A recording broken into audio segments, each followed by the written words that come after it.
Hello, fellas and ladies. It is time to review A Real Pain, the second feature from Jesse Eisenberg as a writer-director after his first film, When You Finish Saving the World, which was awful. And this film follows two cousins who's in two vastly different positions in life and whose grandmother recently passed away, so they join a tour group in Poland in her memory, and they even end the tour by going to their grandmother's home in Poland. Like I said, this is Eisenberg's second film. His first film, When He Finished Saving the World, was not good. It was very, blah, very repetitive. It was just two characters who suck. And then them just sucking and being pretentious for, an hour and a half. This time around, you got these two characters at the front and center that are very fully realized, very well acted. Eisenberg and Culkin bring a lot of what we know from them to their roles. Eisenberg does do the quirky, awkward thing that you kind of know from him. I think he's being very overlooked about how good he is. Yes, a lot of what he does here is familiar, but he does clearly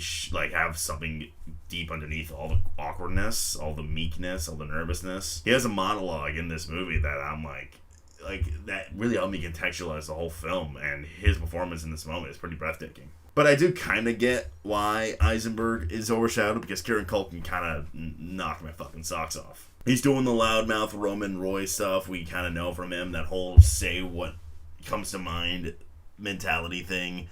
But there's something, a lot of the emotional burden is on this character. A lot of what he does with his eyes, with his mannerisms, with the way he moves, it just tells such a different story from, this charming, loudmouth persona. Both of these characters feel very lived in, very even relatable in pretty uncomfortable ways. Because, Eisenberg's character is very, he has a family, he has a job. Kieran Culkin's character is a stoner. He lives in his mom's basement, but at the same time, there's something that they envy about each other. There's some pent up aggression between each other. They didn't feel like caricatures at all, even though that at the end of the day, these characters are kind of metaphors in a way to what Eisenberg is truly going for here. These characters go beyond this odd couple thing. You get a full portrait of these characters by the end of the movie and what they're struggling with and what they want to improve. And I love that Eisenberg didn't really give clear answers, which is purposeful. These guys don't have the answers. Why should we? I will say, while I found the direction from Eisenberg to be pretty non-extraordinary, not that it had to be, I think it was competent enough.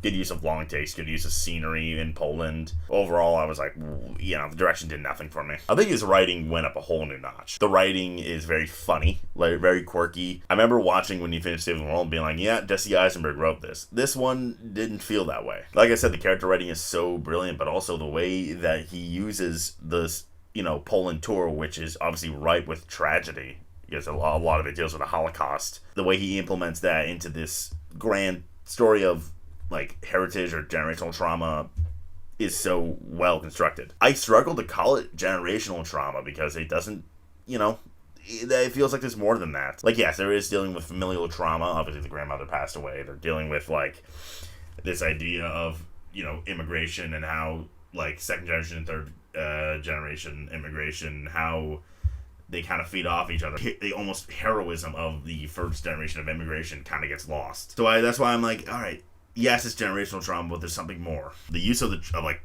tragic history in this movie, i.e. the Holocaust and the genocide stuff that is discussed in this tour, it's so well utilized. It's not, sensational at all. It's just, here's the tragedy of it all.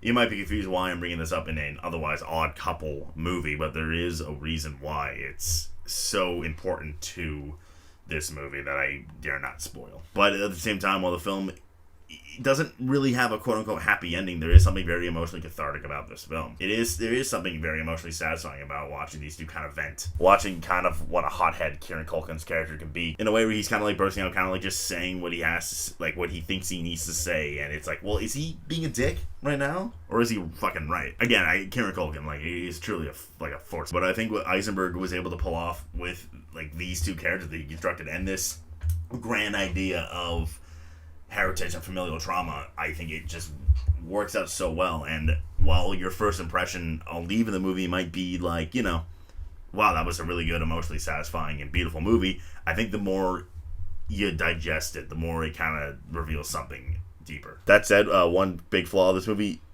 overuses Claire DuPont music. Like, it's that piano shit you've heard like 1,000 times. And it's used to an extent where I'm like, alright, Jesse, come on.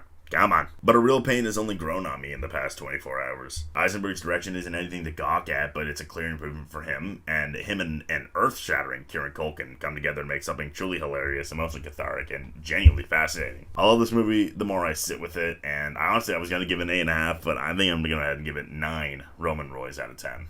In terms of awards, honestly, I'm like pretty certain this is getting Best Picture. I don't really see much reason not to predict it at this rate, other than the fact that the haul is pretty weak. Tech-wise, it's getting nothing. It's not getting editing. It's really just screenplay and supporting actor.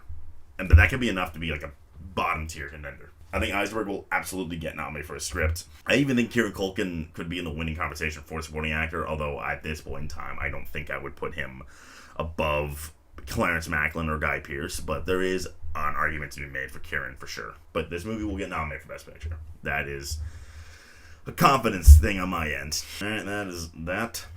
Like, subscribe, and share. That's that. Bye-bye.